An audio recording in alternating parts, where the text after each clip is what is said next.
வணக்கம். தமிழன் செய்தி களம். சீர்காழி அருகே நாயக்கர்குப்பம் கடற்கரையில் கரை ஒதுங்கிய வெடிபொருள் வெடிகுண்டு நிபுணர்களால் செயலிழப்ப வைப்பு. பலத்த சத்தத்துடன் வெடித்து சிதறியது.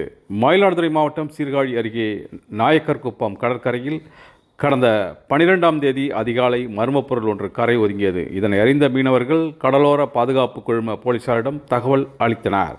தகவலின் பேரில் கடலோர பாதுகாப்பு குழும போலீசார் சம்பவ இடத்திற்கு சென்று கரை ஒதுங்கிய மர்ம பொருளை கைப்பற்றினர். கரை ஒதுங்கிய மர்ம பொருளில் டேஞ்சர் என இருந்தது.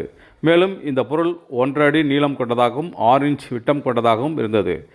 இந்த பொருள் போர்க்கப்பலில் பயன்படுத்தக்கூடிய வெடிபொருள் என தெரிவிக்கப்பட்டது.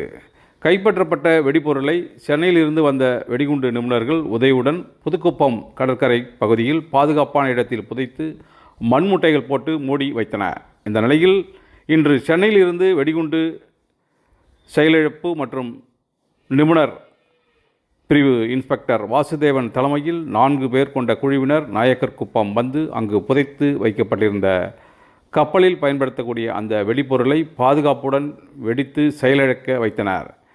செயலிழக்க வைக்கப்பட்ட வெடிபொருள் பலத்த சத்தத்துடன் வெடித்து சிதறியது. அப்போது நாகை கடலோர பாதுகாப்பு குழும inspector Rameshkumar, sub inspector Manivannan, Poompuhar காவல் நிலைய சப் இன்ஸ்பெக்டர் சேதுபதி, பூம்புகார் தீயணைப்பு நிலைய அலுவலர் துரைமுருகன் மற்றும் 108 ஆம்புலன்ஸ் ஊழியர்கள் உடன் இருந்தனர்.